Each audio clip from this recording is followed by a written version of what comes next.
Morning सभी लोग जो लोग ये वीडियो देख रहे हैं। मैंने कुछ दिन पहले वीडियो बनाया था, कुछ अपने चैनल में मैंने डाला भी था, बट फिर मैं इसको रीस्टार्ट कर रहा हूँ। इसको आप समझिए डाई विजन 2.0। We are starting classes from today.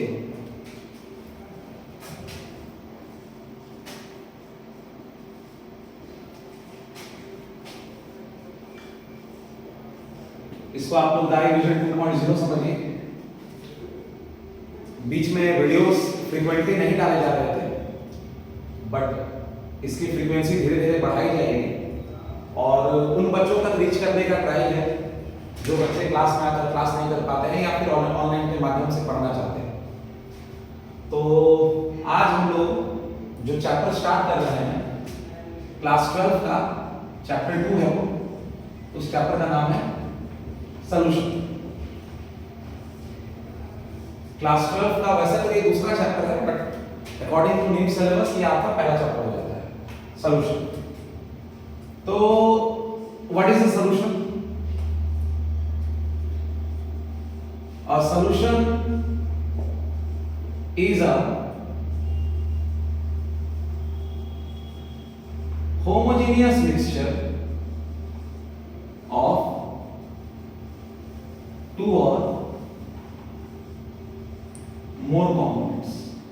It means जब आप दो या दो से ज्यादा कंपोनेंट्स को होमोजेनियसली मिक्स करते हैं तो उसको हम लोग सॉल्यूशन बोलते हैं। होमोजेनियस आपने पढ़ा होगा होमोजेनियस के बारे में। होमोजेनियस का मतलब होता है किसी भी चीज को यूनिफॉर्मली मिक्स करना। Just like for example adding salt or sugar in water. This is an example of a solution where salt or sugar is being added in water. But class 12 के लेवल पे जो आपको solution पढ़ना है वो है binary solution. और binary solution का मतलब होता है जिस सॉल्यूशन का a solution having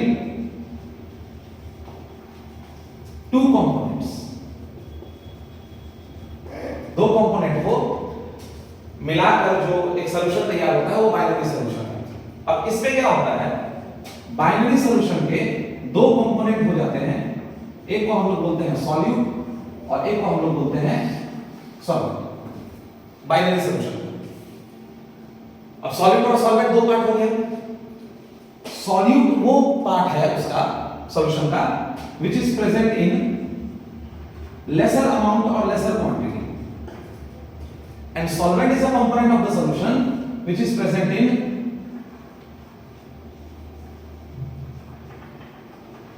larger quantity. मतलब कहा जा सकता है कि सॉल्यूशन को बनाने के लिए हम लोग दो कंपोनेंट मिक्स करेंगे, इसमें एक सॉल्यूट रहेगा और एक सॉल्वेंट रहेगा, बाइनरी सॉल्यूशन का। अब हमें जो पहला काम इस चैप्टर में करना है वो इस सॉल्यूट के अमाउंट को कैलकुलेट करना है।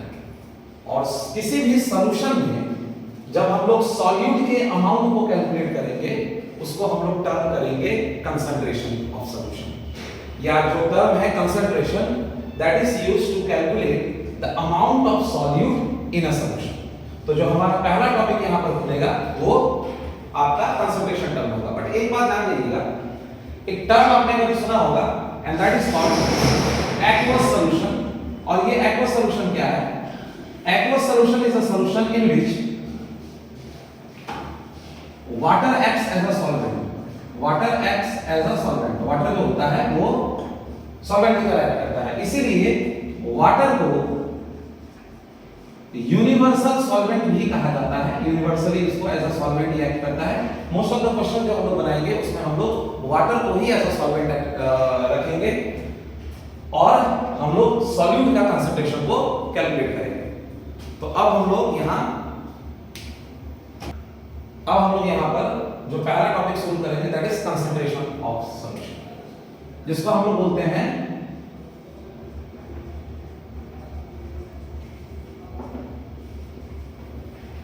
Concentration term. अब कंसंट्रेशन टर्म क्या है? कंसंट्रेशन टर्म सॉल्यूशन चैप्टर का सबसे इंपॉर्टेंट टॉपिक है। वैसे है तो बहुत बेसिक सा टॉपिक, मगर फिर भी यहाँ पर क्या होता है, जितने भी कंसंट्रेशन टर्म्स होते आगे चल के जैसे कि रॉल्स लॉ हो गया, कोलिगेटिव प्रॉपर्टी हो गया, उन सब जगहों पर हम लोग इसको यूज करते हैं। अब कंसंट्रेशन टर्म क्या है जो हमारा पहला टॉपिक है? It is used to calculate amount of solute dissolved in solvent or you can say solution। मतलब ये है कि कंसंट्रेशन टर्म जो है इसको हम लोग यूज करते हैं सॉल्यूट का अमाउंट कैलकुलेट करने के लिए कि कितना सॉल्यूट डिसॉल्व है सॉल्यूशन।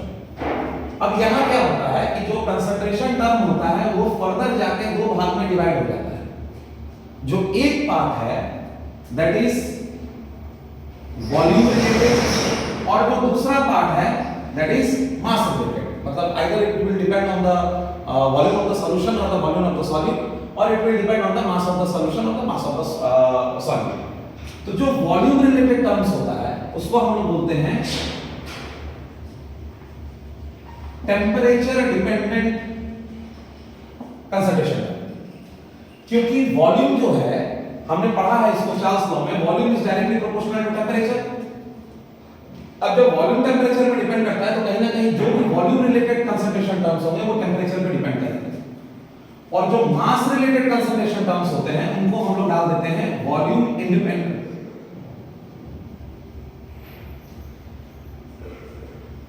टेंपरेचर इंडिपेंडेंट मतलब it will not depend on the temperature because it depends on मास।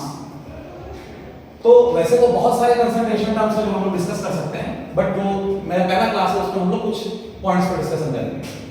जैसे पहला आ जाता है वॉल्यूम में वॉल्यूम बाय वॉल्यूम परसेंटेज। यहां पहला आ जाता है मास बाय मास परसेंटेज, ये दो इंपॉर्टेंट चीज हो गए। उसके बाद यहां पे दूसरा आ जाएगा दैट विल बी मोलारिटी और जो यहां दूसरा आ जाएगा दैट विल बी मोलारिटी। यहां जो तीसरा आ जाएगा दैट विल बी नॉर्मलिटी और जो यहां जो आ जाएगा तीसरा that will be mole fraction. और भी बहुत सारे पार्ट्स पर मिलियन है, पार्ट्स पर बिलियन है, फॉर्मेलिटी है, उन सब के बारे में भी अगर जरूरत पड़ेगा तो उसके बारे में एक अलग से वीडियो बना देंगे। बट अभी जो मेन इंपॉर्टेंट जो है वो ये 6 हैं जिसमें से हम लोग आज मोलारिटी और मोल फ्रैक्शन के ऊपर हम लोग डिस्कशन करेंगे। तो ये था आपका concentration term. Concentration term is used to calculate the amount of solute in a solution और solvent. Concentration term can be classified into two types. One is temperature dependent and the other is temperature independent. Temperature dependent is volume related and temperature independent is mass related. Volume dependent temperature dependent में आ जाएगा volume by volume, molarity और normality, मतलब ये volume related है। और यहाँ weight by weight मतलब mass by mass, molarity और मोल फ्रैक्शन जो कि टेम्परेचर इंडिपेंडेंट है, मास और number of moles per depend करता है। चलिए अब हम लोग एक एक कंसंट्रेशन टर्म को हम लोग यहाँ डिस्कस करेंगे और उसके बाद उनके ऊपर हम लोग क्वेश्चंस बनाएंगे।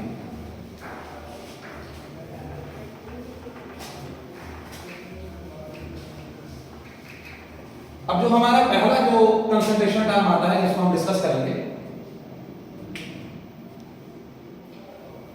That is volume by volume percentage.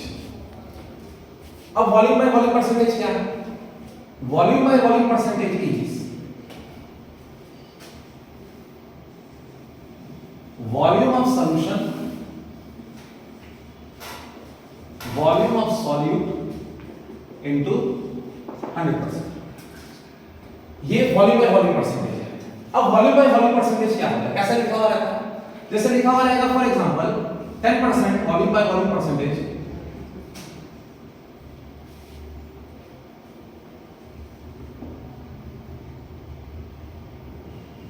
NaOH is present in an aqueous solution। अब अगर ऐसा लिखा हुआ है तो इसका मतलब ये है कि 10% वॉल्यूम बाय वॉल्यूम है NaOH इन aqueous solution। अब aqueous solution का मतलब है वाटर आ गया और वहां पर NaOH प्रेजेंट है। इसका मतलब यहां से कंक्लूजन ये निकल सकता है कि 10 ml of NaOH is present in is present in 90 ml water. हम लोग क्या लेकर चलते हैं कि सॉल्यूशन का जो वॉल्यूम है, वॉल्यूम ऑफ सॉल्यूशन जो है उसको हम लोग मान लेते हैं 100 ml। ये assumption है इसमें। अब इसी तरीके से अगर हम लोग दूसरा वाला कंसंट्रेशन के बारे में बात करें, that is mass by mass percentage, तो पूरे सॉल्यूशन के बारे में बात हो रहा है, तो मास बाय मास परसेंटेज जो होगा that will be mass of solute by mass of solution into 100%। मतलब सॉल्यूट का मास ऊपर है और सॉल्यूशन का मास नीचे है। जैसे कि आप अपना स्कोर कैलकुलेट करते होंगे, अपना परसेंटेज कैलकुलेट करते होंगे, जितने पेपर्स आप देते होंगे 500 नीचे रहता होगा क्योंकि टोटल मार्क्स और जितना ऑक्टेन होता है वो ऊपर होता है, तो ऑक्टेन मार्क्स ऊपर होता है, टोटल मार्क्स नीचे होता है, फिर 100 से मल्टीप्लाई कर देगा 100%। उसी तरह से वेट बाय वेट जो निकालना है उसमें सॉल्यूट ऊपर रहेगा क्योंकि हम लोग कंसंट्रेशन का सॉल्यूट के रिस्पेक्ट में निकाल रहे हैं, but with respect to the solution. Solute का निकाल रहे हैं with respect to the solution, इसलिए सॉल्यूट का मास ऊपर रहेगा और सॉल्यूशन का मास जो है वो नीचे रहेगा। यहां पर भी हम लोग एक चीज मान सकते हैं कि अगर कहीं भी लिखा हुआ है 10% वेट बाय वेट, ठीक है, किसी भी चीज का, इसका मतलब ये है कि 10 gram of solute is present in 100 gram solution. और आपको भी पता है कि solute plus solvent equal to solution, तो अगर सॉल्यूट अगर 10 ग्राम है तो सॉल्वेंट जो होगा वो 90 ग्राम होगा, टोटल 100 ग्राम का सॉल्यूशन हो गया। तो वेट बाय मास में जो है वो ग्राम में आ गया और वॉल्यूम बाय वॉल्यूम में जो वो ml में आ गया।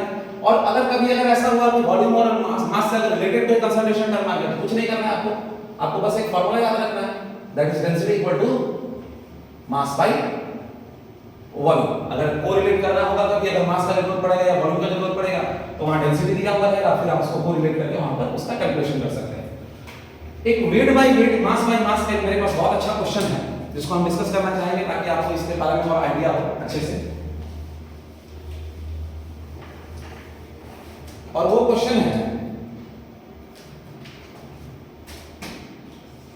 पहला क्वेश्चन, व्हाट इज द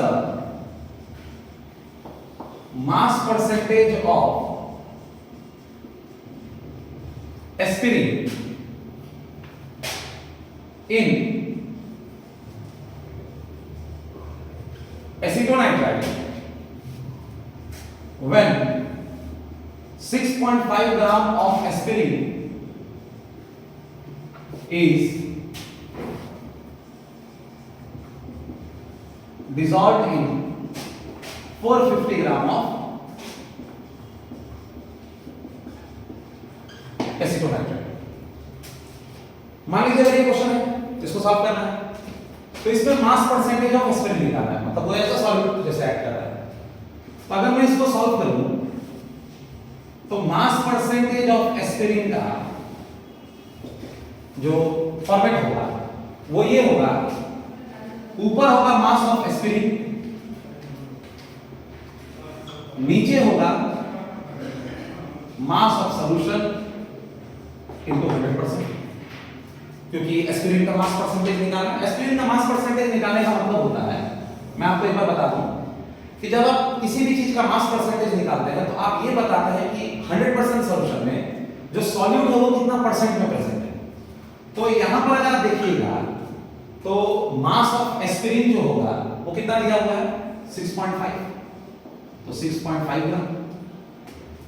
और अगर आप मास ऑफ सॉल्यूशन देखिएगा तो सॉल्यूशन में मास ऑफ सॉल्यूट और सॉल्वेंट दोनों आ जाता है। अब अगर एस्पिरिन यहां पर सॉल्यूट है तो एसीटोनाइट्राइल यहां पर सॉल्वेंट हो गया, तो यहां पर जो मास ऑफ सॉल्यूशन जो हम लिखेंगे that will be 6.5 plus 450 gram into 100%, क्योंकि यहां सॉल्यूट और सॉल्वेंट दोनों का है।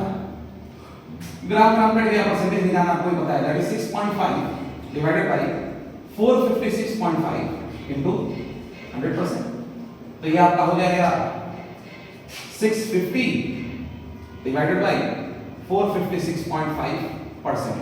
अब यहां पर आप इसको कैलकुलेट कर लीजिए, करीब करीब आंसर जो है वो 1.42% है। मतलब 1.42% आने का मतलब ये हो गया कि 1.42% एस्पिरिन यहां प्रेजेंट है इन 100% ऑफ द सॉल्यूशन, बाकी जो बच गया उसमें आपका एसीटोनाइट्राइल प्रेजेंट है। इसी तरह से अगर आपको वॉल्यूम बाय वॉल्यूम का अगर क्वेश्चन दे दिया जाएगा तो वॉल्यूम बाय वॉल्यूम में वही रहेगा, जिसका वॉल्यूम निकालना है सॉलिड को ऊपर रहेगा, वॉल्यूम ऑफ द सॉल्यूशन नीचे रहेगा, इसको 100% कर देना, आपका आंसर आ जाएगा। इस क्वेश्चन को कैलकुलेट मतलब इस क्वेश्चन को सॉल्व करने से आपको ये आइडिया मिलता है कि जब एक हम लोग सॉल्यूशन लेते हैं तो सॉल्यूशन में सॉल्यूट और सॉल्वेंट कितने परसेंट में प्रेजेंट है। अब ये हो गया मास बाय मास और volume by volume.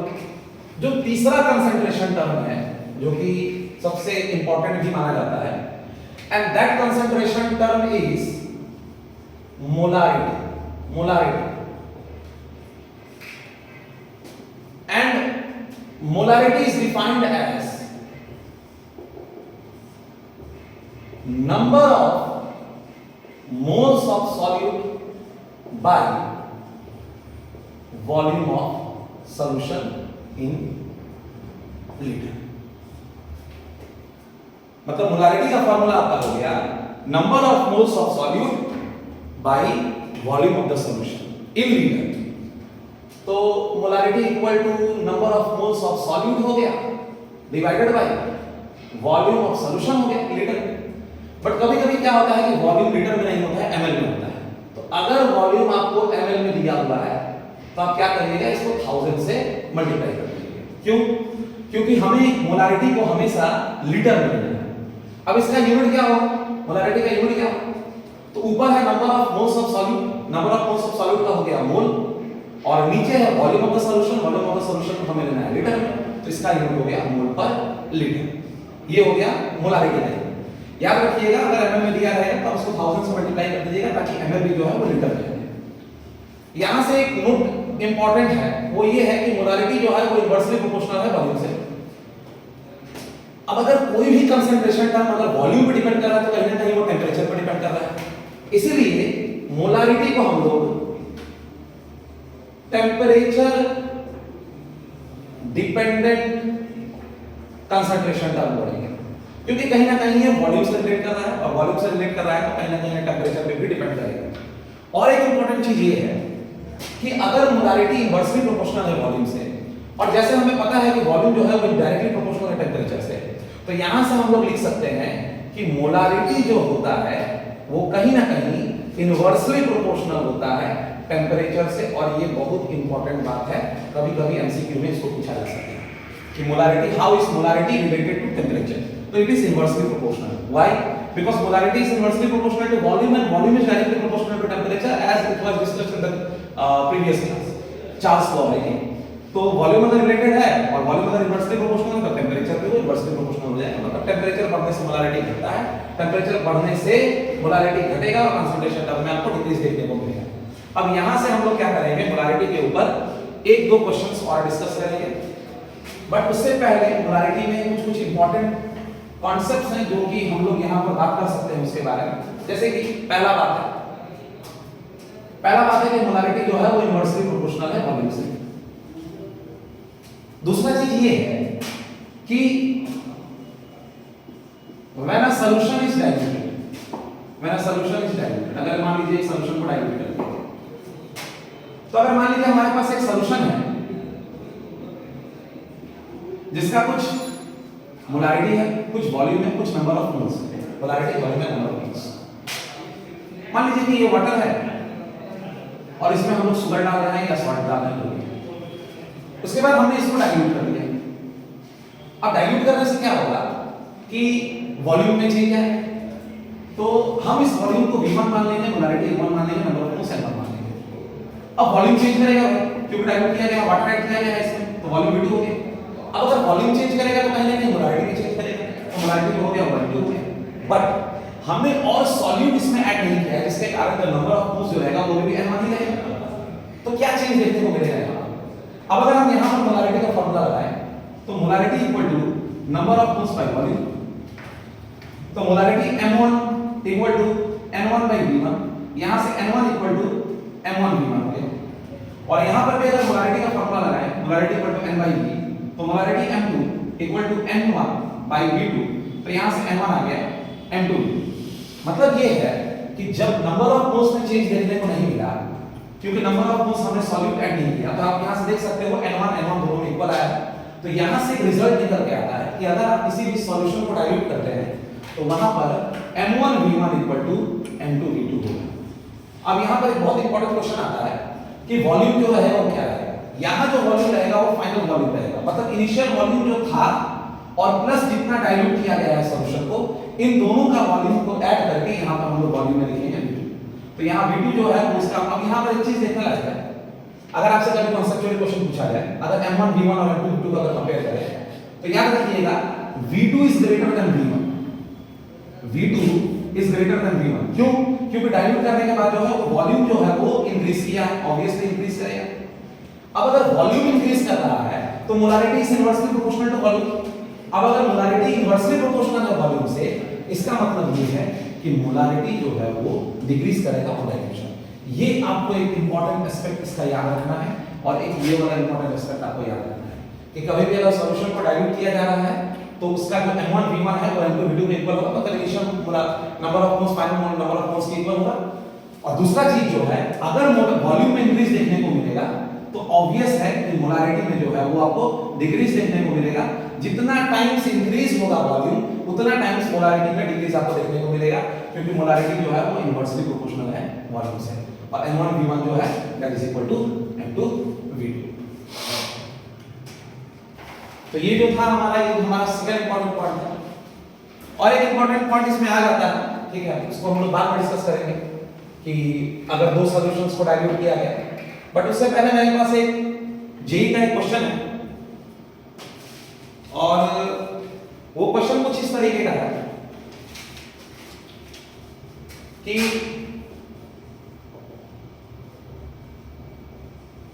Dissolving 120 gram urea, जिसका मॉलिक्यूलर वेट जो है वो 60 है, dissolving 120 gram of urea in 1000 gram water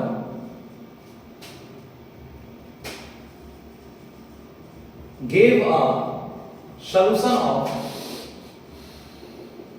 density equal to 1.15 ग्राम पर ml।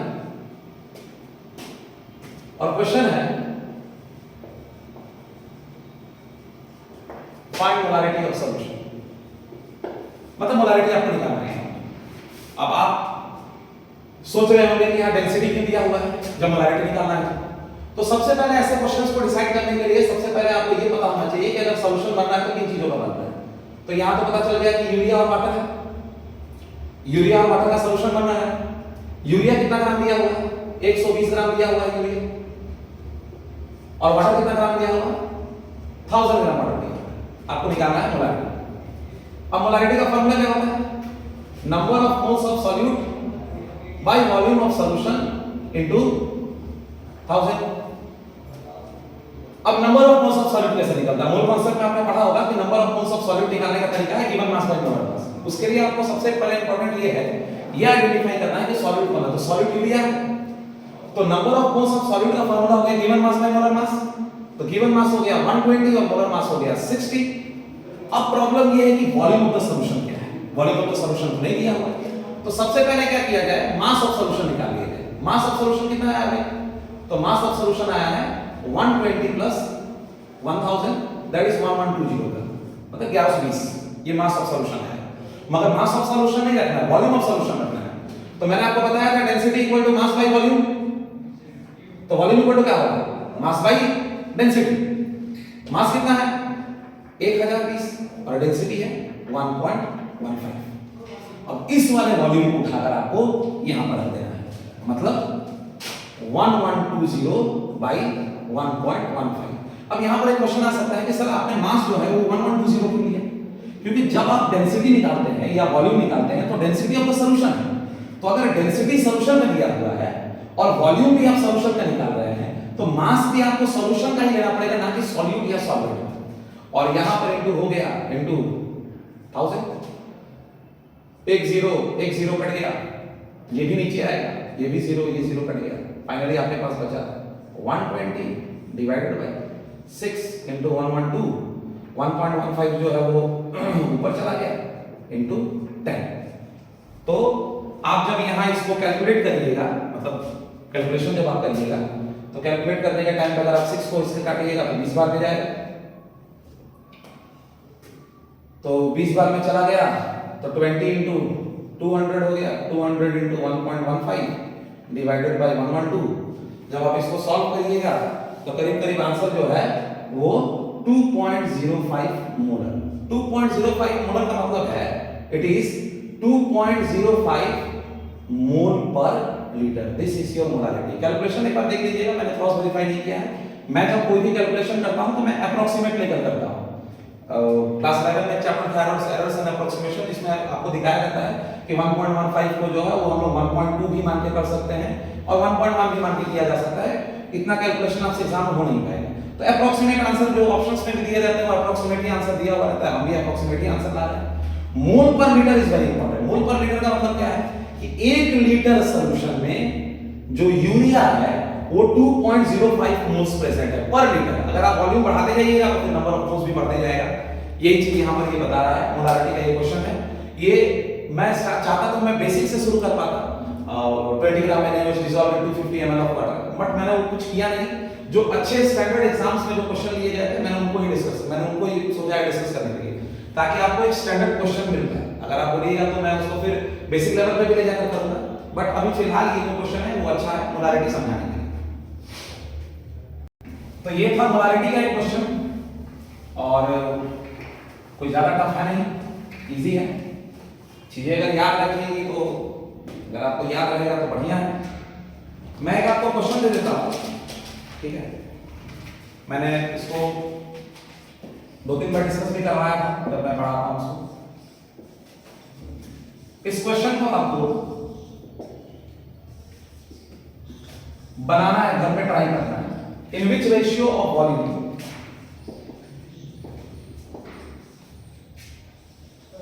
and 0.9 molar HCl are to be mixed such that the concentration of the resultant solution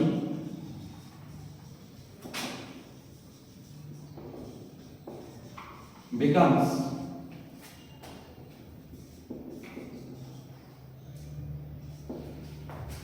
अब देखिए मैं इसका हिंट दे देता हूं।